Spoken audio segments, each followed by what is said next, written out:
നമസ്കാരം, ആരോഗ്യ സേവയിലേക്ക് എല്ലാ പ്രേക്ഷകർക്കും സ്വാഗതം. ഇന്ന് നമ്മോടൊപ്പമുള്ളത് കൺസൾട്ടൻറ്റ് സൈക്യാട്രിസ്റ്റ് ഡോക്ടർ ശ്രീലക്ഷ്മിയാണ്. സൈക്യാട്രി എന്ന് പറയുമ്പോൾ തന്നെ നമുക്ക് ഒരുപാട് സംശയങ്ങളുണ്ടാകും. ശാരീരികമായ, അതായത് ഫിസിക്കൽ ഹെൽത്തോളം ഏറ്റവും ഇമ്പോർട്ടൻ്റ് ആണ് മെൻ്റൽ ഹെൽത്ത്. അത് ഇക്കാലഘട്ടങ്ങളിലാണ് നമുക്ക് ഏറ്റവും കൂടുതലായിട്ടും ആ മെൻ്റൽ ഹെൽത്തിനെ കുറിച്ചുള്ള ഒരു അവയർനെസ് ഒക്കെ വന്നു തുടങ്ങിയത്. പക്ഷേ എന്നാലും ഇപ്പോഴും ഈ സൈക്യാട്രിസ്റ്റിനെ കാണാൻ പോവുക എന്ന് പറയുമ്പോൾ ഒരു ബുദ്ധിമുട്ടുണ്ടാവും. മാനസികാരോഗ്യം അത് എത്രത്തോളം പ്രധാനമാണ്? മാനസികാരോഗ്യം എന്ന് പറയുന്നത് ഈ പറഞ്ഞതുപോലെ തന്നെ ഞാൻ അതിനോട് വളരെയധികം യോജിക്കുന്ന ശാരീരികമായിട്ടുള്ള ആരോഗ്യം പോലെ തന്നെ ഈക്വലി ഇമ്പോർട്ടൻ്റ് ആയിട്ടുള്ള ഒരു കാര്യം തന്നെയാണ് മാനസികാരോഗ്യം.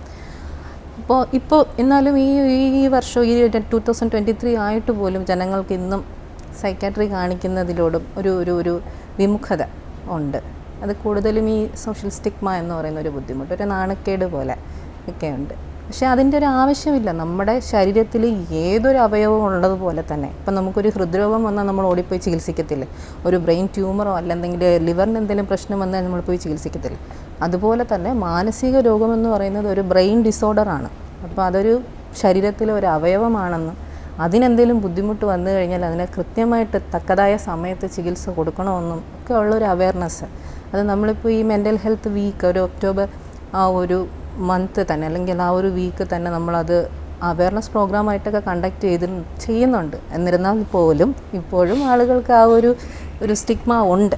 പലരും ഇന്നും സൈക്യാട്രിസ്റ്റിനെ കാണാൻ വരുമ്പോഴും ആക്ച്വലി ഞാനൊരു ന്യൂറോളജിസ്റ്റിനെ കാണുന്നു എന്ന് പറഞ്ഞിട്ടാണ് വീട്ടിൽ നിന്ന് കൊണ്ടുവരുന്നത്, ഇല്ലെന്നുണ്ടെങ്കിൽ ബുദ്ധിമുട്ടാകും എന്നുള്ള രീതിയിൽ പോലും പറഞ്ഞിട്ട് കൊണ്ടുവരുന്ന രോഗികളുണ്ട്, ബൈസ്റ്റാൻഡേഴ്സ് ഉണ്ട്. ആ ഒരു രീതിയെല്ലാം മാറണം. ഇപ്പോൾ ഇന്നും നമ്മൾക്ക് ഇപ്പം നേരത്തെ പറഞ്ഞതുപോലെ തന്നെ മറ്റേതൊരു അവയവത്തിന് അസുഖം വരുന്നത് പോലെ തന്നെ ഉള്ളൂ തലച്ചോറിന് അസുഖം വരുന്നത്. അതിന് കൃത്യമായിട്ട് ശരിയായിട്ടുള്ള സമയത്തും ചികിത്സകൾ കൊടുക്കും. വിഷമങ്ങളും ദുഃഖങ്ങളും സങ്കടങ്ങളും ദേഷ്യവും അങ്ങനെ ഒരുപാട് പ്രശ്നങ്ങൾ എപ്പോഴും നമുക്ക് ഉണ്ടാവാറുണ്ട്. പക്ഷേ ഇതൊരു മാനസിക രോഗത്തിലേക്ക് അല്ലെങ്കിൽ അങ്ങനെയാണ്, അല്ലെങ്കിൽ ഒരു ട്രീറ്റ്മെൻറ്റ് വേണം എന്ന് പറയുന്ന ഒരു പോയിന്റ് എവിടെയായിരിക്കും? ഈ വിഷമം, സങ്കടം, ദേഷ്യം ഇതെല്ലാം ഒരു നോർമൽ ഹ്യൂമൻ ഇമോഷണൽ റെസ്പോൺസാണ്. പക്ഷെ അത് എപ്പോഴാണ് അതൊരു ഡിസോർഡർ ആവുന്നത് അല്ലെങ്കിൽ അതിൻ്റെ എപ്പോഴാണ് ട്രീറ്റ്മെൻറ്റ് എടുക്കേണ്ടതെന്ന് പറയുന്ന ഒരു വലിയ ഇമ്പോർട്ടൻ്റ് ആയിട്ടുള്ള ഒരു ഭാഗമാണ്. എപ്പോൾ നമ്മുടെ ഒരു വ്യക്തിക്ക് അവൻ്റെ ദൈനംദിനമായിട്ടുള്ള ജീവിതത്തിന് തടസ്സം നിൽക്കുന്ന, അപ്പോൾ അവന് സ്വന്തമായിട്ട് ജോലി ചെയ്യാൻ പറ്റുന്നില്ല, അപ്പോൾ കുട്ടികളാണെന്നുണ്ടെങ്കിൽ പഠിക്കാൻ കഴിയുന്നില്ല, സ്കൂളിൽ പോകാൻ പറ്റുന്നില്ല, അഡൾട്ട്സ് ആണെന്നുണ്ടെങ്കിൽ വർക്ക് ചെയ്യാൻ പറ്റുന്നില്ല, ഒരു സൊസൈറ്റിയിൽ അവനവൻ്റേതായിട്ടുള്ളൊരു കോൺട്രിബ്യൂഷൻ കൊടുക്കാൻ പറ്റുന്നില്ല, മറ്റുള്ളവരുമായിട്ട് ഇടപഴകാൻ പറ്റുന്നില്ല, അപ്പോൾ അങ്ങനെ ഒതുങ്ങിപ്പോവുക അല്ലെങ്കിൽ അദ്ദേഹത്തിന് തന്നെ ഒരു ദൈനംദിന ജീവിതത്തിന് ബുദ്ധിമുട്ടാവുന്ന രീതിയിൽ വരുമ്പോഴാണ് നമ്മൾ ഈ ഇത്തരം ബുദ്ധിമുട്ടുകളെല്ലാം നമ്മളൊരു ഡിസോർഡർ ലെവലിലായിട്ട് കണക്കാക്കുന്നതും മരുന്നുകൾ കൊടുക്കേണ്ടിയും ട്രീറ്റ്മെൻറ്റായിട്ട് നടത്തേണ്ടിയും വരുന്നതും. ഈ സൈക്യാട്രിസ്റ്റും സൈക്കോളജിസ്റ്റും രണ്ടാണല്ലോ. അപ്പോൾ ഈ എപ്പോഴാണ് ഈ സൈക്കോളജിസ്റ്റിനെ കാണേണ്ടത്, സൈക്യാട്രിസ്റ്റിനെ കാണേണ്ടത്, മരുന്നുകൾ കഴിക്കേണ്ടി വരുന്നത് എപ്പോഴാണ്, മരുന്നുകൾ കഴിച്ചാൽ തന്നെ അത് ജീവിതകാലം മുഴുവൻ കഴിക്കേണ്ടി വരുമോ, അങ്ങനെ ഒരുപാട് ആശങ്കകളുണ്ടല്ലോ ഈ കാര്യത്തിൽ. സൈക്കോതെറാപ്പി, അതായത് സൈക്കോളജിസ്റ്റിൻ്റെ സർവീസും സൈക്യാട്രിസ്റ്റിൻ്റെ സർവീസും പാരലൽ, അതായത് ഹാൻഡ് ഇൻ ഹാൻഡ് പോകേണ്ട ഒരു കാര്യം തന്നെയാണ്. പക്ഷേ ചില സിറ്റുവേഷൻ, പല കേസുകളിൽ നമുക്കൊരു കൗൺസിലിങ്ങോ തെറാപ്പി സെഷനോ മാത്രം പോരാണ്ടായിട്ട് വരും. അപ്പോൾ ഉദാഹരണത്തിന് ഈ സൈക്യാട്രി ഡിസോർഡർ അല്ലെങ്കിൽ ഒരു മെൻ്റൽ ഇൽനെസ് എന്നൊക്കെ പറയുന്ന സമയത്ത് നമുക്കതിനൊരു സ്പെസിഫിക് ഒരു ന്യൂറോ ബയോളജി ഉണ്ട് പുറകിൽ. അത്തരം ഒരു ന്യൂറോ ട്രാൻസ്മിറ്റേഴ്സിൻ്റെ ലെവലിലുള്ള പ്രവർത്തനങ്ങളും എല്ലാം ഉണ്ട്. അന്നേരം ഇതിൻ്റെ ഒരു ഇംബാലൻസ് വരുമ്പോഴാണ് നമുക്ക് പുറമേ പ്രകടമാകുന്ന തരത്തിലുള്ള മാനസിക രോഗ ലക്ഷണങ്ങൾ പ്രകടിപ്പിക്കുന്നത്. അപ്പോൾ ചില കാര്യങ്ങൾ, ഇപ്പോൾ ഉറക്കക്കുറവായിരുന്നാലും, ഇപ്പോൾ ഡിപ്രസീവ് ഡിസോർഡർ ആണെന്നുണ്ടെങ്കിൽ ഉറക്കക്കുറവ്, എപ്പോഴും ക്ഷീണം, ഒരു ഉന്മേഷമില്ലായ്മ, ഒരു ഊർജ്ജം തോന്നുന്നില്ല, ഒരു കാര്യം ചെയ്യാനായിട്ടുള്ള ഒരു എനർജി ഫീൽ ചെയ്യുന്നില്ല. അതുപോലെ തന്നെ ഇതിപ്പോൾ ഇങ്ങനെ ട്രീറ്റ് ചെയ്യാതെ മുന്നോട്ട് പോയി കഴിഞ്ഞ് കഴിഞ്ഞാൽ ഒരു ആത്മഹത്യ പ്രവണത, ആത്മഹത്യ ചിന്തകൾ അടിക്കടി വരുന്നത്, അങ്ങനെയൊക്കെ ഉള്ളൊരു സിറ്റുവേഷനിൽ നമുക്ക് തെറാപ്പി സെഷൻസ് കൊണ്ട് മാത്രമോ അല്ലെങ്കിൽ സൈക്കോതെറാപ്പി, കൗൺസിലിംഗ് പോലെയുള്ള ബുദ്ധിമുട്ടുകളും രീതികൾ കൊണ്ട് മാത്രം ഈ ബുദ്ധിമുട്ടുകൾ മാറുന്നില്ല. അങ്ങനെയുള്ള സമയങ്ങളിൽ നമുക്ക് മരുന്നുകളായിട്ട് എടുക്കേണ്ടി വരും. അപ്പോൾ ഉറക്കക്കുറവുണ്ടെങ്കിൽ തന്നെ അതിനൊരു മൂല കാരണമാണ്. പിന്നെ ഇപ്പോൾ ഇത്രയും ട്രീറ്റ്മെൻറ്റ് നടക്കാണ്ട് മുന്നോട്ട് പോകുമ്പോൾ പതുക്കെ സൈക്കോട്ടിക് സിംറ്റംസ് ഡെവലപ്പ് ചെയ്യാം. അതായത് ഒറ്റയ്ക്കിരുന്നുള്ള ചിരിക്കുക, ഒറ്റയ്ക്കിരുന്നുള്ള ചിരി, അതായത് ഈ ഡെല്യൂഷണൽ ലെവൽ അല്ലെങ്കിൽ ഹാലുസിനേറ്ററി പെർസെപ്ഷൻസ് ഒക്കെ പേഷ്യൻറ്റിന് ഫീൽ ചെയ്യാം. അതായത് ഡെല്യൂഷൻസ് എന്ന് പറയുന്നത് മിഥ്യാധാരണ, അതായത് ഉറച്ച തരത്തിലുള്ള മിഥ്യാധാരണ. പേഷ്യൻസിന് അതാണ് വിശ്വാസം. അന്നേരം അപ്പോൾ ആ രീതിയിൽ, അതായത് സ്വന്തമായി തന്നെ മറ്റുള്ള ആളുകൾ ഉപദ്രവിക്കാൻ വരുന്നുള്ള തോന്നൽ, അല്ലെന്നുണ്ടെങ്കിൽ മറ്റുള്ള ആൾക്കാർ എന്നെപ്പറ്റി സംസാരിക്കുന്നുണ്ട്, അങ്ങനെയുള്ള ചിന്തകൾ. പിന്നെ ഇപ്പോൾ പാർട്ട്ണറിനാണെങ്കിൽ മറ്റ് പാർട്ട്ണറിനെ പരസ്ത്രീ ബന്ധമുണ്ടെന്നോ പരപുരുഷ ബന്ധമുണ്ടെന്നോ ഉള്ള ചിന്തകൾ. അപ്പോൾ ഇത്തരം ഡെലൂഷണൽ ലെവലുണ്ടാവുക. പിന്നെ ഹാലുസിനേറ്ററി പെർസെപ്ഷൻസ്, അതായത് ഒരു സ്റ്റിമുലസ് ഇല്ലാണ്ട് തന്നെ നമ്മൾ കേൾക്കുന്ന അല്ലെങ്കിൽ നമ്മൾ കാണുന്ന തരത്തിലുള്ള പെർസെപ്ഷൻ അബ്നോർമാലിറ്റീസ് അങ്ങനെയൊക്കെ ഉണ്ടെന്നുണ്ടെങ്കിൽ തെറാപ്പി സെഷൻസ് കൊണ്ട് കാര്യമില്ല. അതിനെല്ലാം തക്കതായ രീതിയിൽ ഇപ്പോൾ എന്താണോ ബുദ്ധിമുട്ട് അതിനനുസരിച്ചുള്ള ഡ്രഗ്സ് സൈക്കാട്രിസ്റ്റുകൾ കൊടുക്കും. ഇപ്പം നേരത്തെ പറഞ്ഞ പോലെ ഇംബാലൻസ് ആണ്, അതായത് കെമിക്കൽ ഇപ്പോൾ ഈ പറയുന്നത് സാധാരണ കാരണം മനസ്സിലാവുന്ന രീതിയിലുള്ളത്, അതായത് കെമിക്കൽ റിയാക്ഷൻസ് ഇംബാലൻസ് എന്ന് പറയും. ഇപ്പോൾ കൂടിയിരിക്കുന്ന സാധനമാണെങ്കിൽ നമുക്ക് അത് കുറയ്ക്കാനായിട്ടുള്ള തരം മരുന്നുകളായിരിക്കും നൽകുന്നുണ്ടാവുക പേഷ്യൻസിന്. അതുപോലെ തന്നെ ഇത്തരം ബുദ്ധിമുട്ടുകൾ ഇപ്പം അല്ലെങ്കിൽ ഒരു പർട്ടിക്കുലർ ഒരു പ്രവർത്തനത്തിൻ്റെ കുറവാണ് എന്നുണ്ടെങ്കിൽ നമ്മൾ അതിന് ഹൈക്ക് ചെയ്യാനായിട്ടുള്ള തരം ഡ്രഗ്സ് ആയിരിക്കും പ്രൊവൈഡ് ചെയ്യുന്നത്. അപ്പം ഇത്തരം സിറ്റുവേഷനിലാണ് സൈക്കോതെറാപ്പി മാത്രം അല്ല സൈക്യാട്രി മരുന്നുകൾ കൂടെ എടുക്കേണ്ടതായിട്ടുള്ള അവസ്ഥ വരുന്നത്. അവസ്ഥയെന്നല്ല, അതൊരു ആവശ്യമായിട്ട് മാറുന്നത്. ഇപ്പോൾ സൈക്കോസിസ് ഡെവലപ്പ് ചെയ്യുക, ഉറക്കക്കുറവ് ഉണ്ടാവുക, പിന്നെ ഇപ്പം ട്രീറ്റ്മെൻറ്റ് ഇപ്പം സൈക്കോളജി പരമായിട്ട് ട്രീറ്റ്മെൻറ്റ് നടത്തിയിട്ടും ഒരു മാറ്റവും ഇല്ലാത്ത തരം ഡിപ്രസീവ് സിംറ്റംസ് പിന്നെയും ഉണ്ടാവുക, അങ്ങനെയുള്ള കാര്യങ്ങൾക്കൊക്കെ മരുന്നെടുക്കേണ്ടി വരും. ഇതിൻ്റെ ഒരു കോഴ്സ് എങ്ങനെയായിരിക്കും? ഇപ്പോൾ സാധാരണ നമ്മളൊരു പനി വന്നാൽ ഒരു ആൻറ്റിബയോട്ടിക് 7 days അല്ലെങ്കിൽ 3 days 4 days അങ്ങനെയൊക്കെ ഒരു കണക്കുണ്ടാവും. അതുപോലെ ഈ മാനസിക രോഗത്തിന് മരുന്ന് കഴിക്കുമ്പോൾ പലപ്പോഴും കേട്ടിട്ടുള്ളത് ജീവിതകാലം മുഴുവൻ കഴിക്കേണ്ടി വരും, ഉറക്കം വരണമെങ്കിൽ ആ ഗുളിക കഴിക്കണം, അങ്ങനെ ഒരുപാട് പ്രശ്നങ്ങളുണ്ടാവും മരുന്ന് കഴിച്ചാൽ എന്നൊക്കെ പറയാറുണ്ട്. അതെ അതെ, അതായത് ഈ സൈക്യാട്രി മരുന്നുകളെ പറ്റി, അതായത് അതിൻ്റെ ട്രീറ്റ്മെൻറ്റിനെ പറ്റി തന്നെ മിഥ്യാധാരണകൾ പണ്ടുകൊണ്ട് ഇന്നും നിലവിലുള്ള ഒരു സംഭവമാണ്. അതായത് ഈ സൈക്യാട്രി മരുന്നുകൾ എല്ലാം ഉറക്കമരുന്നാണെന്നും അത് കഴിച്ചു കഴിഞ്ഞാൽ ഉറങ്ങിക്കിടക്കും, തളർന്നു പോകും എന്നൊക്കെ ഉള്ളൊരു ധാരണകൾ. അങ്ങനെയൊന്നുമില്ല. സെഡേറ്റീവ്സ് ഉണ്ട്, അതായത് ഉറക്കം ഇല്ലാത്തൊരു വ്യക്തിക്ക് ഉറക്കം കിട്ടാൻ വേണ്ടി സഹായിക്കുന്ന മരുന്നുകൾ ഒരു വിഭാഗമുണ്ട്, അതില്ലെന്ന് പറയുന്നില്ല, അത് ആവശ്യമുള്ള വ്യക്തികളും ഉണ്ട്. കാര്യം ഉറക്കം എന്ന് പറയുന്ന ഒരു എസെൻഷ്യൽ പാർട്ടാണ് ഒരു മനുഷ്യൻ്റെ മെൻ്റൽ ഹെൽത്തിന്. അപ്പോൾ അതില്ലാതെ വരുമ്പോഴാണ് പല പല പല രോഗലക്ഷണങ്ങളും പതിയെ പുറത്തേക്ക് വരുന്നത്. നേരത്തെ പറഞ്ഞ പോലെ അവസാന സൈക്കോസിസോ ആത്മഹത്യാ ചിന്തകളോ വരെ എത്തി നിൽക്കുന്നത്. അപ്പോൾ ഉറക്കമില്ലാത്തൊരു വ്യക്തിക്ക് സബ്സ്റ്റിറ്റ്യൂട്ടായിട്ട് ഉറക്കത്തിന് വേണ്ടിയിട്ടുള്ള മരുന്നുകൾ കൊടുക്കുന്നത് ഉറക്ക ഗുളികളുണ്ട്. അത് പക്ഷേ കാലങ്ങളോളം കൊടുക്കുന്ന ഒരു സംഗതി അല്ല. അതൊക്കെ നമുക്കിപ്പം ഉറക്കം കിട്ടുന്നുണ്ടെന്നുണ്ടെങ്കിൽ അല്ലെങ്കിൽ ഉറക്കം നോർമലൈസ് ആവുന്നു, ഇതിനോടൊത്ത് സൈക്കോതെറാപ്പിയും സ്ലീപ്പ് ഹൈജീൻ പോലുള്ള കാര്യങ്ങളൊക്കെ ചെയ്യും നമ്മൾ. അങ്ങനെ ഉറക്കം നോർമലായി വരുന്നുണ്ടെങ്കിൽ പതുക്കെ നമ്മൾ ഈ മരുന്നുകൾ പിൻവലിക്കും. പിന്നെ നേരത്തെ പറഞ്ഞതുപോലെ സൈക്യാട്രിയുടെ ന്യൂറോബയോളജി ഞാൻ പറഞ്ഞില്ലേ, സിമ്പിളായിട്ട് പറഞ്ഞില്ലേ, അതിനനുസരിച്ചുള്ള മരുന്നുകളാണ് കൊടുക്കുന്നത്, പ്രൊവൈഡ് ചെയ്യുന്നത്. അപ്പോൾ അതിൻ്റെ ഒരു ഉദ്ദേശം എത്തിക്കഴിയുമ്പോൾ അല്ലെങ്കിൽ ഒരു നോട്ടിഫിസിബിൾ ഒരു റെസ്പോൺസ് കിട്ടി, ഒരു ഡിസൈഡ് റെസ്പോൺസ് കിട്ടിക്കഴിയുമ്പോൾ അതൊക്കെ ഒരു മെയിൻ്റനൻസ് സ്പേസിലോട്ട്, അതായത് ലോവർ ഡോസിലോട്ട് പോവുകയും, അതായത് നമ്മൾ എപ്പോഴാണോ ആക്ച്വൽ റെസ്പോൺസ് കിട്ടിയിരുന്നത് ആ ഡോസിൽ നിന്ന് പതിയെ ഡിസൈറബിൾ റെസ്പോൺസ് കഴിയുമ്പോൾ മൈനർ ഡോസിലേക്ക് പോവുകയും കാലക്രമേണ അത് നിർത്തുകയും ചെയ്യാം. അല്ലാതെ ഈ പറയുന്ന ജീവിത അവസാനം വരെ കഴിക്കേണ്ടിയതോ അങ്ങനെയുള്ള ഒരു അവസ്ഥയൊന്നും സൈക്യാട്രി മരുന്നുകൾക്ക് ഇല്ല. അതൊരു പൊതുവേ ഉള്ള ഒരു മിഥ്യാധാരണയാണ്.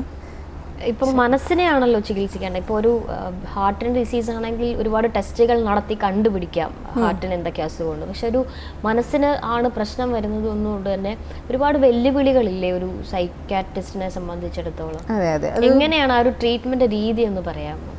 അത് അത് ഈ പറഞ്ഞതുപോലെ മറ്റെന്ത് കാര്യത്തിനായിരുന്നാലും നമുക്ക് ബ്ലഡ് ടെസ്റ്റുകളുണ്ട്, ന്യൂറോ ഇമേജിങ്സ്, ഇൻവെസ്റ്റിഗേഷൻസ് എന്ത് വേണമെങ്കിലും ചെയ്യാം.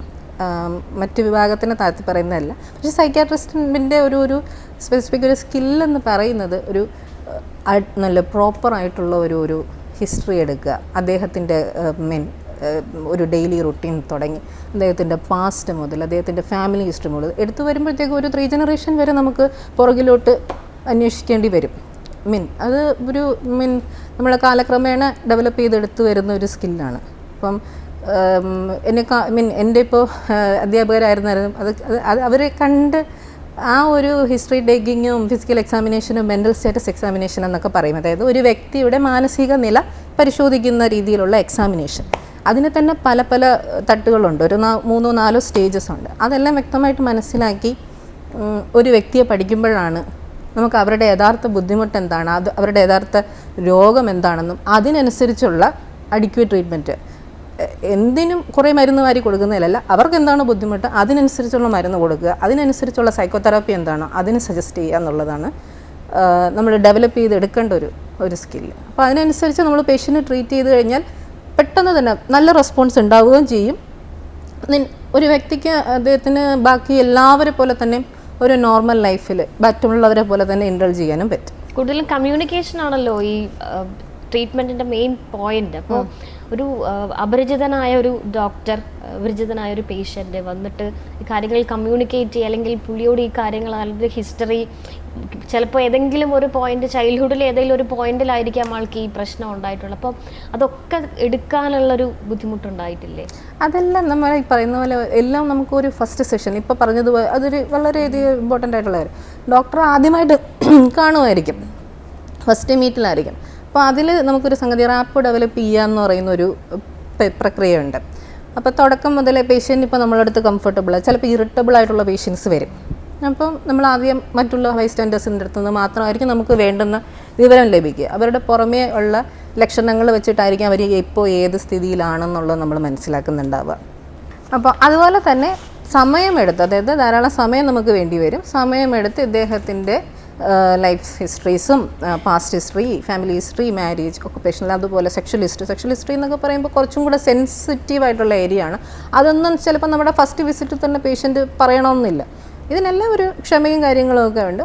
പോകെയുള്ള വിസിറ്റിൽ നമുക്ക് കാര്യങ്ങൾ മനസ്സിലാവുകയും ഇമ്മീഡിയറ്റ് ആയിട്ട് പേഷ്യൻ്റ് ഇപ്പോൾ വരുമ്പോൾ, ഇപ്പോൾ ഉദാഹരണത്തിന് ആത്മഹത്യാ പ്രവണതയുമായിട്ടോ അല്ലെങ്കിൽ ആത്മഹത്യാ ചിന്തകളായിട്ടോ അഗ്രസീവായിട്ടോ അല്ലെങ്കിൽ വയലൻ്റായിട്ട് വരുന്നൊരു പേഷ്യൻ്റ് ഇമ്മീഡിയറ്റ് ആയിട്ട് നമ്മൾ എന്താണോ അദ്ദേഹത്തിന് ജീവന് ഹാനി വരാത്ത രീതിയിലുള്ള ഇതായിരിക്കാം നമ്മുടെ first priority as A therapist അന്നേരം, അല്ലെങ്കിൽ ഒരു ഡോക്ടർ എന്നുള്ള നിലയിൽ. അപ്പം അതിനൊരു പ്രയോറിറ്റി കണക്കാക്കി വെക്കുക, അതിനനുസരിച്ച് ട്രീറ്റ് ചെയ്യുക. അപ്പം ബാക്കിയുള്ളതെല്ലാം ലെസ് ഇമ്പോർട്ടൻ്റ് ആയിട്ടുള്ളതെല്ലാം നമ്മൾ വരുന്ന സെഷൻസിൽ അഡ്രസ്സ് ചെയ്താൽ മതി. ഇതെല്ലാം ഒരു ടൈം എടുക്കുന്ന ഒരു പ്രോസസ്സ് തന്നെയാണ്. സ്പെസിഫിക് സ്കിൽസ് മാത്രം. പലപ്പോഴും ഈ ചില ഇൻസിഡൻസ് ആയിരിക്കും ചിലർക്ക് ട്രോമ ഉണ്ടാക്കുന്നത്. അപ്പം ഈ ചിലപ്പോൾ നമ്മൾ ഉള്ളടക്കം സിനിമയിലൊക്കെ കണ്ട പോലെ ചില സ്പെസിഫിക് ഇൻസിഡൻറ്റ്, ചിലപ്പോൾ ആക്സിഡൻറ്റോ അല്ലെങ്കിൽ പേഴ്സണൽ ലൈഫിൽ എന്തെങ്കിലും ട്രാജഡിയോ അങ്ങനെ എന്തെങ്കിലും ഇൻസിഡൻറ്റിൽ നിന്നും ഇങ്ങനെ പ്രശ്നം ഉണ്ടായി കഴിഞ്ഞിട്ട് അത് ക്യൂർ ചെയ്യാൻ എളുപ്പമാണോ? വൺസ് അത് ട്രീറ്റ് ചെയ്താൽ തന്നെ പിന്നെ എന്തൊക്കെയാണ് ശ്രദ്ധിക്കേണ്ടി വരുന്നത്? ഇൻസിഡൻസിൽ നിന്ന് അല്ലെങ്കിൽ ഒരു ഇവൻറ്റ്സ് എന്ന സാധാരണക്കാരുടെ ഒരു ചോദ്യമാണ്. അപ്പം ഇവൻറ്റ്സിൽ അതിന് ശേഷം വരുന്ന റിയാക്ഷൻ, അപ്പോൾ അത് പലപ്പോഴും ഒരു അക്യൂട്ട് സ്ട്രെസ് ഡിസോർഡർ അല്ലെങ്കിൽ അഡ്ജസ്റ്റ്മെൻറ്റ് ഡിസോർഡർ വിത്ത് ഡിപ്രസ്ഡ് മൂഡ് പോലുള്ള ബുദ്ധിമുട്ടുകൾ വരാം. പിന്നെ പോസ്റ്റ് ട്രോമാറ്റിക് സ്ട്രെസ് ഡിസോർഡേഴ്സ് അങ്ങനെയൊക്കെ ഉള്ള പേരുകളിൽ പലപ്പോഴായിട്ട് ഒരു കാലയളവുണ്ട്. അതിനനുസരിച്ച് മാറി വരുന്ന അത്തരം ബുദ്ധിമുട്ടുകൾക്ക് നമുക്ക് ഈ പല പേരുകളിലായിട്ട് അറിയപ്പെടുന്നു എന്ന് മാത്രം. അപ്പോൾ പേഷ്യൻറ്റിന് വരുന്ന ബുദ്ധിമുട്ടുകൾ അഡ്രസ്സ് ചെയ്യുക എന്നുള്ളതാണ് ആസ് എ തെറാപ്പിസ്റ്റ്. അതിപ്പോൾ ഒരു ഇവൻ്റ് ആയിരുന്നപ്പോൾ ഇതെല്ലാം ഈ നേരത്തെ പറഞ്ഞതുപോലെ ടൈം പീരീഡ് എടുക്കുന്ന പ്രക്രിയയാണ്. ആദ്യമേ പറയുന്ന പോലെ ഇപ്പോൾ പേഷ്യൻറ്റിന് ഉറക്കക്കുറവോ ബയോളജിക്കലായിട്ട് പേഷ്യൻറ്റിനെ കറക്റ്റ് ചെയ്യേണ്ട എന്തെങ്കിലും ബുദ്ധിമുട്ടുണ്ടെന്നുണ്ടെങ്കിൽ അത് മരുന്ന് കൊടുത്ത് കറക്റ്റ് ചെയ്ത് പേഷ്യൻറ്റിനെ ഒരു മെൻ്റലി ഒരു സ്റ്റേബിളാക്കുന്ന രീതിയിൽ എടുത്തിട്ട് പതിയെ നമ്മൾ സൈക്കോളജിക്കലായിട്ടും ക്ലിനിക്കൽ സൈക്കോളജിസ്റ്റിൻ്റെ ഹെൽപ്പ് വേണമെന്നുണ്ടെങ്കിൽ അദ്ദേഹത്തിനുമായിട്ട് കമ്പൈൻ ചെയ്ത് ഒരു ടീം എഫേർട്ടായിട്ടായിരിക്കും അങ്ങനെയുള്ള പേഷ്യൻസിനെ മുന്നോട്ട് നമ്മൾ ട്രീറ്റ്മെൻറ്റ് കൊണ്ടുപോകുന്നുണ്ടാവുക. ഈ കുഞ്ഞു മക്കൾക്കൊക്കെ ഈ പ്രശ്നങ്ങൾ വരാറുണ്ടോ? ഡിസോർഡേഴ്സൊക്കെ വരാറുണ്ടോ? ഡിസോർഡേഴ്സ് കുഞ്ഞു കുട്ടികൾക്ക് വരുന്നത്, കോമൺ ആയിട്ട് വരുന്നത് attention deficit hyper active disorder പോലെയുള്ള ബുദ്ധിമുട്ടുകൾ, learning disorders, specific learning disorders പോലെയുള്ള ബുദ്ധിമുട്ടുകളൊക്കെ ഉണ്ടാവാറുണ്ട്. അപ്പോൾ ആ കുട്ടികൾക്കും ആദ്യമേ തന്നെ നമ്മളൊരു ഒരു മരുന്ന് എന്നുള്ള രീതിയിൽ മുന്നോട്ട് പോകുന്നില്ല. പലപ്പോഴും പാരൻറ്റ് മാനേജ്മെൻറ്റ് ട്രെയിനിങ്ങും ഫസ്റ്റ് സെഷനിൽ അങ്ങനെയൊക്കെ നോക്കിയതിന് ശേഷം മാത്രമാണ് അദ്ദേഹത്തിന് എവിഡൻ്റ് ആയിട്ട് ഈ പറഞ്ഞതുപോലെ മരുന്നിൽ നിർത്തേണ്ട ബുദ്ധിമുട്ടുകളുണ്ടെന്നുണ്ടെങ്കിൽ ലോവർ ഡോസ് മരുന്നുകൾ കൊടുക്കുകയും ഇൻക്ലൂഡിങ് സൈക്കോതെറാപ്പി സെഷന് സ്കൂളിൽ ടീച്ചേഴ്സിന് ആയിട്ട് ഡിസ്കസ് ചെയ്ത് മാറ്റം വരുത്തേണ്ട കാര്യങ്ങളുണ്ടാവും. പാരൻറ്റിങ്ങിൽ മാറ്റം വരുത്തേണ്ട കാര്യങ്ങളുണ്ടാവും. ഇതെല്ലാം കൂടി ഇൻഡൾജ് ചെയ്തിട്ടായിരിക്കും ഒരു തെറാപ്പി സെഷൻ പോകുന്നുണ്ടാവുക. അല്ലാതെ ഒരു മരുന്നുകൾ കൊണ്ട് മാത്രമായിരിക്കത്തില്ല ഇത്തരം ട്രീറ്റ്മെൻറ്റ്. അതുപോലെയാണ് ഈ ന്യൂ ജനറേഷനിൽ പെട്ടെന്നൊക്കെ അമ്മയാകേണ്ടി വരുന്ന പെൺകുട്ടികൾക്കൊക്കെ വളരെ ഒരു ട്രോമാറ്റിക് സിറ്റുവേഷൻസിലൂടെ കടന്നു പോകും. ആഫ്റ്റർ പ്രസവം കഴിഞ്ഞാലും ഒക്കെ ഒരു മാനസികമായിട്ടുള്ള ഒരുപാട് ബുദ്ധിമുട്ടുകളുണ്ടാവും. അത് ഒരുപാട് പേര് ഇപ്പോൾ അഡ്രസ്സ് ചെയ്തത് പറയുന്നുണ്ടെങ്കിലും അതിൽ കൂടുതൽ ശ്രദ്ധ കൊടുക്കുന്നുണ്ടോ ഇപ്പോൾ? അത് ഈ പറയുന്ന പോലെ ഈ കാലഘട്ടത്തിൽ വളരെ സാധാരണയായിട്ട് കണ്ടുവരുന്നത്. അപ്പോൾ പുതിയ ജനറേഷൻ അമ്മമാർക്ക് അല്ലെങ്കിൽ കൂടുതൽ ഈ പ്രൈമറി പാരസൻ, അതായത് ആദ്യത്തെ പ്രസവത്തിലായിരിക്കും കൂടുതലും ഈ പ്രഗ്നൻസി റിലേറ്റഡ് ആയിട്ടുള്ള മെൻ്റൽ ഹെൽത്ത് ഇഷ്യൂസ് ഉണ്ടാവുക കൂടുതലും. മറ്റുള്ള ആൾക്കാർക്ക് ഇല്ലെന്നല്ല, കൂടുതലായിട്ട് കോമൺ ആയിട്ട്. അപ്പോൾ ഇന്നത്തെ കാലത്ത് നമ്മൾ വളരെ കോമൺ ആയിട്ട് കേൾക്കുന്നൊരു വാക്കാണ് പോസ്റ്റ്പാർട്ടം ഡിപ്രഷൻ എന്നൊക്കെ ഉള്ളത്. WHO കണക്കെടുത്താൽ തന്നെ ഒരു 500 to 1000 ഡെലിവറീസിനകത്ത് ഒരു അമ്മയ്ക്കെന്നുള്ള കണക്കിൽ വരുന്നുണ്ട്, പുതിയ അമ്മമാരെന്നുള്ള നിലയ്ക്ക് വരുന്നുണ്ട്. അപ്പോൾ ഇത് ഫസ്റ്റ് സംഗതി നമ്മൾ കാണുന്നത് ബേബി ബ്ലൂസ് എന്ന് പറയും. അതിപ്പോൾ നമുക്കൊരു ചിലപ്പോൾ ഒരു മരുന്ന് കൊടുക്കേണ്ട അവസ്ഥയോ അങ്ങനെയൊന്നും എത്തത്തില്ല. ഒരു ഡെലിവറി കഴിഞ്ഞൊരു ഫസ്റ്റ് 2 വീക്സിനകത്ത് ഇവർക്ക് ഡെവലപ്പ് ചെയ്യുന്ന ഒരു ചെറിയ മൈൽഡായിട്ടുള്ള ഒരു മൂഡ് വ്യതിയാനം, മൂഡ് ഡിസ്റ്റർബൻസസ് എന്ന് വേണേൽ പറയാം. ഒരു പെട്ടെന്ന് അകാരണമായിട്ടുള്ള ദേഷ്യം, ഉറക്കമില്ലായ്മ, സങ്കടം, കരച്ചിലായിട്ട് തോന്നുക, ഒരു കുഞ്ഞ് ജനിച്ചൊരു സങ്കടം ഫീൽ ചെയ്യാൻ പറ്റുന്നില്ല, അങ്ങനെയൊക്കെ ഉള്ള ഒരു അവസ്ഥയിലൂടെ ഈ അമ്മ കടന്നു പോവാം. കഴിവതും ആരും നോട്ടീസ് ചെയ്തില്ല എന്ന് പോലും വരാം ഇദ്ദേഹത്തിൻ്റെ സങ്കടം എന്താണെന്നുള്ളത്. പലപ്പോഴും കുറ്റപ്പെടുത്തുന്ന വീട്ടുകാരും ഉണ്ടായിട്ടുണ്ടാവാം. ഞങ്ങളുമൊക്കെ പ്രസവിച്ചാൽ അങ്ങനെയുള്ള കമൻസുകളുമൊക്കെ കേൾക്കുന്ന അമ്മമാരുണ്ടാവാം. അപ്പോൾ അങ്ങനെയുള്ള ബുദ്ധിമുട്ട് അനുഭവിക്കുന്ന സ്ത്രീകൾ ഇപ്പോൾ ഒരു 2 വീക്സ് ആയിട്ടും ഇത് സബ്സൈഡ് ചെയ്യുന്നില്ല. സാധാരണഗതിയിൽ ഇത് സബ്സൈഡ് ചെയ്യും. ഒരു സെൽഫ് ലിമിറ്റിംഗ് ആയിട്ടുള്ള കണ്ടീഷനാണ് ഈ ബേബി ബ്ലൂസ് എന്ന്. അപ്പോൾ അതിന് ശേഷവും ഇത് കണ്ടിന്യൂ ചെയ്യുവാണെന്നുണ്ടെങ്കിൽ ശ്രദ്ധിക്കണം, ഇതൊരു പോസ്റ്റ്പാർട്ടം ഡിപ്രസീവ് എപ്പിസോഡിലോട്ട് തന്നെ മുന്നോട്ട് പോകുന്ന ഒരവസ്ഥയായിരിക്കാം. ഓൾറെഡി നമ്മൾ വിഷാദ രോഗത്തിൻ്റെ ലക്ഷണം പറഞ്ഞതുപോലെ തന്നെ കോർ ഫീച്ചേഴ്സ് പോലെ ഒരു ദിവസം എടുത്തു കഴിഞ്ഞാൽ ഒരു 3/4 ഭാഗവും ഇദ്ദേഹം ഒരു ഡിപ്രസ്ഡ് ആയിട്ടുള്ള ഒരു ലോ മൂഡായിട്ടുള്ള ഒരവസ്ഥ തന്നെ ആയിരിക്കാം. എപ്പോഴും ക്ഷീണം, സ്വന്തം കാര്യവും നോക്കാൻ വയ്യ, കുഞ്ഞിൻ്റെ കാര്യവും നോക്കുന്നില്ല എന്നുള്ളതെല്ലാം നോക്കാനായിട്ട് സാധിക്കുന്നില്ല. കുഞ്ഞിനെ മുലയൂട്ടുന്നതിനും അദ്ദേഹത്തിൻ്റെ കാര്യങ്ങൾ നോക്കുന്നതിനൊന്നും പറ്റുന്നില്ല, ഒന്നൊന്നും കോൺസെൻട്രേറ്റ് ചെയ്യാൻ പറ്റുന്നില്ല, ഒന്നും ഒരു ഓർമ്മയിൽ നിൽക്കുന്നില്ല, ആകെപ്പാടെ ഒരു കൺഫ്യൂസ്ഡ് ആയിട്ടുള്ള ഒരു അവസ്ഥ ഉണ്ടാവാം. അപ്പോൾ ഈ ഇത്തരം അവസ്ഥകളും ചികിത്സിക്കാണ്ട് മുന്നോട്ട് പോയി കഴിഞ്ഞാൽ പതിയെ നമ്മൾ ന്യൂസിലൊക്കെ കേൾക്കുന്നില്ല, കുഞ്ഞിനെയും കൊലപ്പെടുത്തി അമ്മയും ആത്മഹത്യ ചെയ്യുന്ന അത്രയും അപകടകരമായിട്ടുള്ള ഒരു വിപത്തിലോട്ട് തന്നെ പോകാം സാധ്യതയുണ്ട്. അപ്പം അതും ഈ പറയുന്നത് പോലെ തക്കതായ സമയത്ത് രോഗലക്ഷണങ്ങൾ മനസ്സിലാക്കുക എന്നുള്ളത്, സാധാരണക്കാരായ ആൾക്കാർക്കും ഈ രോഗലക്ഷണങ്ങൾ മനസ്സിലാക്കുക എന്നുള്ളതാണ് ഇപ്പോൾ ഓരോ ടോക്കിൻ്റെയും ഉദ്ദേശം എന്ന് പറയുന്നത്. അപ്പോൾ അത് മനസ്സിലാക്കുകയും അവർക്ക് സമയത്തിന് ട്രീറ്റ്മെൻറ്റ് കൊടുക്കുക, സേവനം എന്താണ്, സൈക്കാട്രിസ്റ്റിൻ്റെ ആണോ സൈക്കോളജിസ്റ്റ്, അത് സേവന സർവീസ് അവർക്ക് കിട്ടുന്നുണ്ട് എന്നുള്ള കാര്യം ഉറപ്പാക്കുക. എന്നാൽ നമുക്ക് ഈ പറഞ്ഞ പോലെ ബാക്കി എല്ലാവരെ പോലെ സാധാരണ പോലെ നമുക്ക് നോർമൽ ലൈഫ് ലീഡ് ചെയ്യാൻ പറ്റും. ഇപ്പോൾ 10 വർഷം മുമ്പ് പോലെയല്ല നമ്മൾ ഇപ്പോൾ 2023 എത്തിയപ്പോൾ അത്രയും ഹെക്റ്റിക്കാണ് നമ്മുടെ ലൈഫ് കംപ്ലീറ്റ്. ഒരു തീരെ സമയമില്ലാത്ത ഓട്ടമാണ്. അപ്പം ഈ നമ്മൾ പലതരം നമ്മളിപ്പം സ്കിൻ കെയർ ചെയ്യും, ഹെയർ കെയർ ചെയ്യും, അങ്ങനെ ഒരുപാട് കെയർ ചെയ്യുന്നത് പോലെ മെൻ്റൽ കെയറിന് വേണ്ടി നമ്മൾ സമയം കണ്ടെത്തേണ്ട ഒരു കാലമായില്ലേ? അതെ, മെൻ്റൽ ഹെൽത്തിന് വേണ്ടി സമയം കണ്ടെത്തേണ്ട ഒരവസ്ഥ വന്നു എന്നുള്ളതാണ് അതിലെ ഒരു ബുദ്ധിമുട്ട്. കാര്യം ഹെക്റ്റിക്കാണ്, ഈ പറഞ്ഞ പോലെ ഓട്ടമാണ്. ഫിസിക്കൽ ഹെൽത്തും സമയം കൊടുക്കുന്നില്ല, അതുപോലെ തന്നെ മെൻ്റൽ ഹെൽത്തും ഒരു നെഗ്ലിജൻ്റ് ആയിട്ടുള്ള ഒരു പാർട്ടാണ്. അപ്പോൾ നമുക്ക് ഒരു മനുഷ്യന് അത്യാവശ്യം വേണ്ടുന്ന ഒരു എസെൻഷ്യൽ ആയിട്ടുള്ള കാര്യം എന്ന് പറയാനായിട്ട് ഉറക്കം. എപ്പോഴും ഒരു അഡൾട്ട്സിനാണെങ്കിൽ തന്നെ ഒരു 6-7 hours ഒരു ഉറക്കം കിട്ടുന്നു എന്നുള്ളത് ഉറപ്പാക്കുക. നമ്മുടെ ഉറക്കം പോകുമ്പോഴാണ് പലപ്പോഴും നമ്മൾ തന്നെ ശ്രദ്ധിച്ചിട്ടുണ്ടാകും, മര്യാദക്ക് ഉറക്കം കിട്ടിയില്ല എന്നുണ്ടെങ്കിൽ പിറ്റേ ദിവസം നമുക്കൊന്നും പ്രൊഡക്റ്റീവായിട്ട് ചെയ്യാൻ പറ്റുന്നില്ല, ആൾക്കാരുമായിട്ട് ഹാപ്പി ആയിട്ട് ഇരിക്കാൻ പറ്റുന്നില്ല. അതൊന്നും ഒരു ഡിസോർഡർ ലെവലിൽ ഒന്നും എത്തിയിട്ടില്ല. എന്നിരുന്നാൽ പോലും നമുക്ക് തന്നെ ഫീൽ ചെയ്യാമെന്നുള്ളൊരു കാര്യമാണ്. അപ്പോൾ അഡിക്വേറ്റ് ആയിട്ടുള്ള ഒരു ഉറക്കം കിട്ടും. അപ്പം അതിന് ഉറക്കം മസ്റ്റായിട്ട് കിട്ടുന്നതിന് കുറച്ച് ടിപ്സുകളും മെൻ്റൽ ഹെൽത്ത് ടിപ്സൊക്കെ ഉണ്ട്. അപ്പം അതെന്ന് വെച്ചാൽ നമ്മൾ ഉറങ്ങാൻ ഒരു നിശ്ചിതമായിട്ടുള്ള ഒരു സമയം കീപ്പ് ചെയ്യുക. അപ്പോൾ നമ്മൾ ഇപ്പോൾ ഒരു 10 മണിക്കാണ് ജോലിയെല്ലാം കഴിഞ്ഞ് വന്ന് ഫുഡെല്ലാം കഴിച്ചൊന്ന് സെറ്റിലാവുന്നതെന്നുണ്ടെങ്കിൽ ആ ഒരു ടൈം കീപ്പ് ചെയ്യാം. ഇപ്പോൾ ഉറങ്ങാൻ വേണ്ടിയിട്ട് ഇപ്പം ഭൂരിഭാഗം ആളുകളും ന്യൂ ജനറേഷൻ ആയിരുന്നാലും ആയിരുന്നാലും നമ്മൾ ബെഡിൽ കിടന്ന് ഫോൺ സ്ക്രോൾ ചെയ്യുന്ന ആളുകളാണ്. അപ്പോൾ അത്തരം കാര്യങ്ങൾ ചെയ്യാതിരിക്കാൻ ശ്രമിക്കുക. അതായത് കിടക്ക അല്ലെങ്കിൽ ബെഡ് എന്ന് പറയുന്നത് ഉറക്കത്തിനും സെക്സിനും ഉള്ളത് മാത്രമായിട്ട് കണക്കാക്കണമെന്നുള്ളതാണ് ബെഡ്.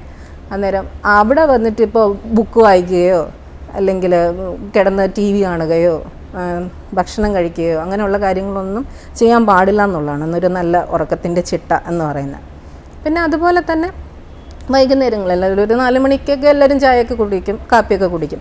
അപ്പോൾ ഇത്തരം സ്റ്റിമുലൻസ് ഇപ്പം ഇപ്പോൾ കോള അല്ലെങ്കിൽ പെപ്സി ഇതുപോലെ കഫീൻ അടങ്ങിയ സാധനങ്ങളൊക്കെ ആയിരുന്നാലും ഒരു 4-5 മണിക്ക് ശേഷം കഴിവതും ഒഴിവാക്കുക.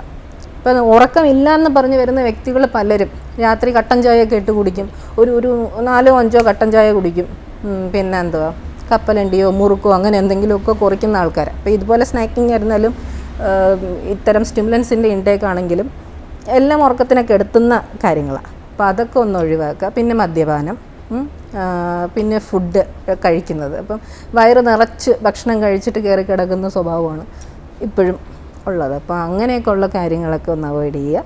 പിന്നെ ഉറക്കം നാച്ചുറലായി കിട്ടുന്ന, നമ്മൾ പകൽ ചെയ്യുന്ന ആക്ടിവിറ്റീസിൻ്റെ ക്ഷീണത്തിൽ ഉറങ്ങണം എന്നുള്ള രീതിയിലാക്കി കൊണ്ടുവരണം. അല്ലാതെ ഒരു ഡ്രഗ്സിൻ്റെ സഹായം വേണ്ടുന്നവർക്കത് വേണം, വേണ്ടെന്നല്ല. പക്ഷെ നോർമലി നമ്മളൊരു ഹെൽത്തിനെ പറ്റി സാധാരണക്കാരൻ്റെ ഒരു നോർമൽ സ്ലീപ്പിൻ്റെ ഒരു ഇതിന് പറയുമ്പോൾ പകൽ ചെയ്യുന്ന ആക്ടിവിറ്റിയുടെ ക്ഷീണത്താൽ നൈറ്റിൽ ഉറങ്ങാൻ കഴിയണം. അപ്പോൾ അത്രയും അത് പറയാൻ കാര്യം എന്താ, ഫിസിക്കൽ എക്സസൈസിനും ഇമ്പോർട്ടൻസ് ഉണ്ട് എന്നുള്ള രീതിയിലാണ് നമ്മൾ ആ ഒരു കാര്യം പറഞ്ഞു കൊടുക്കുന്നത്. പിന്നെ അപ്പോൾ സ്ലീപ്പിൻ്റെ കാര്യം അങ്ങനെയാണ്. പിന്നെ എന്തുവാ, നമുക്ക് സ്ട്രെസ് മാനേജ്മെൻറ്റും കാര്യങ്ങളും ഒക്കെ ഉണ്ട്. അതെല്ലാം നമുക്ക് ഇന്നിപ്പോൾ ഈ ഒരു ഇൻ്റർവ്യൂവിൽ പറയാൻ പറ്റത്തില്ല, എന്നാലും സ്ട്രെസ്സിന് എങ്ങനെ മാനേജ് ചെയ്യണം എന്നൊക്കെ ഉള്ള കാര്യങ്ങളും ഒക്കെ ഉണ്ടാവും. പിന്നെ മെഡിറ്റേറ്റ് ചെയ്യുന്ന ആളുകളുണ്ട്, റെഗുലറായിട്ട് രാവിലെയോ വൈകുന്നേരമോ സമയമെടുത്ത് അവരുടേതായിട്ടുള്ള പോസിറ്റീവ് മെൻ്റൽ ഹെൽത്തിന് വേണ്ടിയിട്ട് മെഡിറ്റേഷനും മസിൽ റിലാക്സേഷൻ എക്സസൈസുകളും എല്ലാം ചെയ്യുന്ന ആൾക്കാരുണ്ട്. അപ്പം അങ്ങനെയുള്ള കാര്യങ്ങൾ നോക്കണം. ഈ സൈക്കാട്രിക്സിൻ്റെ മരുന്നുകൾ പലപ്പോഴും ഭയങ്കര സെഡേറ്റീവാണ്, അല്ലെങ്കിൽ ഭയങ്കരമായിട്ടുള്ള ഈ ഹോർമോൺസ് ഒക്കെ ഉള്ളതായതുകൊണ്ട് അത് തടിക്കും, അല്ലെങ്കിൽ വല്ലാണ്ട് ആക്റ്റീവ് ആവും, അങ്ങനെ ഒരുപാട് മിഥ്യാധാരണകളൊക്കെ ഉണ്ട്. അപ്പം ഈ മരുന്ന് കഴിക്കുന്നതിൻ്റെ ഒരു ഡോസേജ് എങ്ങനെയാണ്, അത് നിർത്തുന്നത് എങ്ങനെയാണ്? മാത്രമല്ല സാധാരണ ഒരു അസുഖം, ഇപ്പം പനി വന്നു, നമ്മൾ മരുന്ന് കഴിച്ച് പനി കുറയുമ്പോൾ നമുക്കങ്ങ് നിർത്താം. അപ്പം ഈ മാനസികമായിട്ടുള്ള പ്രശ്നങ്ങൾ ഇത് അവസാനിച്ചു എന്ന് നമുക്ക് എങ്ങനെയാണ് ബോധ്യപ്പെടുക? അത് സൈക്കാട്രി മെഡിസിൻസ് നമ്മൾ കൊടുക്കുമ്പോൾ പല പേഷ്യൻറ്റും നമ്മൾ കാര്യങ്ങൾ പറഞ്ഞ് മനസ്സിലാക്കി വിടാൻ ശ്രമിക്കാറുണ്ട്. പക്ഷേ എത്രത്തോളം അത് ഫോളോ ചെയ്യുന്നുണ്ടെന്നുള്ള കാര്യം ഇന്നും സംശയമാണ്. കാര്യം ഇപ്പം ശാലിമ പറഞ്ഞില്ലേ, അതുപോലെ തന്നെ നമ്മളിപ്പോൾ ഒരു പനി വരുന്നു, മരുന്ന് കഴിക്കുന്നു, നമുക്കൊരു 4 hours 6 hours നമുക്ക് റെസ്പോൺസ് കിട്ടുന്നു. ഈ ഒരു രീതിയല്ല സൈക്കാട്രി മരുന്നുകളുടെ കാര്യങ്ങളിൽ വരുന്നത്. സെഡേറ്റീവ്സിന് ആ ഒരു എഫക്റ്റ് കിട്ടും, നമ്മൾ ഉറങ്ങാൻ വേണ്ടി റാപ്പിഡ് ഇഫക്റ്റിന് വേണ്ടി കൊടുക്കുന്ന മരുന്നാണ്. ബാക്കി അല്ലാത്ത നമ്മൾ രോഗത്തിന് എന്ന് പറഞ്ഞ് കൊടുക്കുന്ന മരുന്നുകൾക്ക് അതിൻ്റേതായിട്ടുള്ള സമയപരിധിയൊക്കെ ഉണ്ട് ആക്ഷൻ എടുക്കാനായിട്ട്. അപ്പം നമ്മളിപ്പോൾ ഒരു മരുന്ന് കഴിച്ചു കഴിഞ്ഞാൽ ഉടനെ ഒരു മിക്ക പേഷ്യൻസും ഒരു അൺറിയലിസ്റ്റിക് ഒരു എക്സ്പെക്റ്റേഷൻസിലായിരിക്കും. ഇന്ന് ഞാൻ ഡോക്ടറെ അടുത്ത് പോയി മരുന്ന് കഴിച്ചു, നാളെ മുതൽ ഐ വിൽ ഫീൽ ബെറ്റർ. അങ്ങനെയല്ല. ഈ ചില മരുന്നുകൾക്ക്, ഇപ്പോൾ ആൻറ്റി ഡിപ്രസൻസ് പോലുള്ള ചില മരുന്നുകൾക്ക് ഒരു 2 to 3 weeks സമയപരിധി എടുക്കാം. നമ്മളുടെ ഒരു നോട്ടീസിബിൾ റെസ്പോൺസ് അല്ലെങ്കിൽ ഒരു ഡിസൈർഡ് എഫക്റ്റ് കിട്ടണമെന്നുണ്ടെങ്കിൽ ഇത്രയൊരു സമയപരിധി എടുക്കാം. ചില ആളുകൾ ഇതിപ്പോൾ 2-3 ദിവസം കഴിഞ്ഞിട്ടും എനിക്കിത് ഒന്നും തോന്നുന്നില്ലല്ലോ, എനിക്കൊരു മാറ്റവും വരുന്നില്ലല്ലോ എന്നും വിചാരിച്ച് ഡോക്ടറുടെ നിർദ്ദേശമൊന്നും ഇല്ലാതെ നിർത്തുന്ന ആളുകളുണ്ട്. അതുപോലെ തന്നെ നേരെ മറിച്ചൊരു വിഭാഗം ഇപ്പം ഇച്ചിരി ബെറ്റർ ആവുമ്പോൾ, അല്ലെങ്കിൽ ഒരു സെൻസ് ഓഫ് വെൽബീയിങ് വരുമ്പോൾ തന്നെ ഇപ്പം എനിക്ക് കുഴപ്പമൊന്നുമില്ല, പതുക്കെ അങ്ങ് നിർത്തിയേക്കാം എന്ന് വിചാരിച്ച് പെട്ടെന്ന് മരുന്ന് നിർത്തുന്ന ആൾക്കാരുണ്ട്. ഈ ഡോക്ടറുടെ നിർദ്ദേശപ്രകാരമൊന്നുമല്ല. ഇങ്ങനെയുള്ള കാര്യങ്ങളൊന്നും ചെയ്യാൻ പാടില്ല. നമ്മൾ ചികിത്സിക്കുന്ന ഡോക്ടർ ആരായിരുന്നല്ല അദ്ദേഹത്തിൻ്റെ നിർദ്ദേശത്തിനനുസരിച്ച് ചില മരുന്നുകൾ ഭക്ഷണത്തിന് മുന്നേ ഭക്ഷണത്തിന് ശേഷം എന്നൊക്കെ ഉള്ള ക്രമീകരണം കാണും, ചിലതിന് സമയം കാണും. അതിപ്പോൾ ഫിസിക്കൽ മെഡിസിനിൽ ജനറൽ മെഡിസിനിലെ മരുന്നുകൾക്കായിരുന്നാലും ചിലതിനൊക്കെ സമയം നിഷ്കർഷിച്ചിട്ടുണ്ടാകും. അതുപോലെ തന്നെയാണ് സൈക്കാട്രിയിലും. അപ്പം പറയുന്ന സമയത്തിനനുസരിച്ച് കഴിക്കാൻ ശ്രമിക്കണം. അതുപോലെ തന്നെ ഈ പറയുന്ന പ്രകാരം റെസ്പോൺസ് ഇല്ലയെന്ന് വിചാരിച്ച് നിർത്താനും പാടില്ല, റെസ്പോൺസ് കിട്ടിയെന്ന് വിചാരിച്ച് നിർദ്ദേശമില്ലാതെ തനിയെ നിർത്താനും പാടില്ല. നിങ്ങൾക്ക് എന്തെങ്കിലും വിധത്തിലുള്ള സംശയം ഉണ്ടെങ്കിൽ നിങ്ങൾ ആരെയാണോ ട്രീറ്റ് ചെയ്യുന്ന ഡോക്ടർ അവരോട് നിങ്ങൾക്ക് ഓപ്പണായിട്ട് കമ്മ്യൂണിക്കേറ്റ് ചെയ്യാം. പണ്ടത്തെ രീതിയിൽ നിന്നൊക്കെയുള്ള വ്യത്യാസമൊക്കെ ഇപ്പോൾ സൈക്കാട്രിസ്റ്റ്. അപ്പോൾ എന്ത് വേണം നിങ്ങൾക്ക് സംശയമായിട്ടുള്ള കാര്യങ്ങളെല്ലാം ഡോക്ടറോട് തുറന്ന് ചോദിക്കാൻ സംസാരിക്കുകയും ഒക്കെ ചെയ്യാം. പിന്നെ നേരത്തെ പറഞ്ഞ പോലെ ഈ സൈഡ് ഇഫക്റ്റ് വരുന്നത്, ഇപ്പം വെയിറ്റ് ഗെയിൻ വരാം, ഹോർമോണൽ ഇംബാലൻസ് വരാം എന്നൊക്കെ പറയുന്നില്ലേ, അത് തിയറട്ടിക്കലി നമുക്ക് പറയാം ഉള്ളത് തന്നെയാണ്. പക്ഷേ ഒരു മരുന്ന് നമ്മൾ കൊടുക്കുമ്പോൾ ബേസ് ലൈനായിട്ട് കുറച്ച് കാര്യങ്ങളൊക്കെ നോക്കും. അതിനനുസരിച്ച് പിന്നീട് പേഷ്യൻ്റ് റെസ്പോൺസ്, പിന്നെ നമ്മൾ ഫോളോ അപ്പിന് വിളിക്കുമ്പോൾ പേഷ്യൻസിന് എന്തൊക്കെയാണ് നമ്മൾ പ്രതീക്ഷിക്കുന്ന ഡിസൈഡ് റെസ്പോൺസ് എന്തൊക്കെ കിട്ടുന്നുണ്ട്, അല്ലെങ്കിൽ എന്തെങ്കിലും സൈഡ് ഇഫക്ട്സ് ഉണ്ടോ, അതെല്ലാം നമ്മൾ മോണിറ്റർ ചെയ്തിട്ടാണ് പിന്നീട് അതിൻ്റെ ഡോസ് കൂട്ടണോ വേണ്ടയോ എന്നൊക്കെ ഉള്ള കാര്യങ്ങൾ തീരുമാനിക്കുന്നത് തന്നെ. അപ്പം ഇത്തരം കാര്യങ്ങളും എല്ലാം ശ്രദ്ധിച്ചിട്ടാണ് ഒരു ഡോക്ടർ, ഏതൊരു ഡോക്ടറായിരുന്നാലും ഒരു ഡോക്ടർ മരുന്നുകൾ കൊടുക്കുന്നതും എഴുതുന്നതും ഒരുപാട് കാര്യങ്ങൾ ശ്രദ്ധിച്ചിട്ടൊക്കെ ആയിരിക്കും. അപ്പോൾ നമ്മൾക്ക് പെട്ടെന്ന് നിർത്തിയാൽ ദോഷം വരുന്ന ചില മരുന്നുകളുണ്ടാവും. അപ്പോൾ അത്തരം അപകടങ്ങളൊക്കെ മുന്നിൽ കാണണം. ഇനിയിപ്പോൾ അറിയത്തില്ല എന്നുള്ള സിറ്റുവേഷൻ ആണെന്നുണ്ടെങ്കിലാണ് ഒരു അവയർനെസ് പോലെ കാണണം. അങ്ങനെയുള്ള കാര്യങ്ങൾ നമുക്ക് ചെയ്യാൻ പാടുള്ളൂ, അല്ലാതെ കഴിവതും ഒഴിവാക്കാൻ ശ്രമിക്കുക.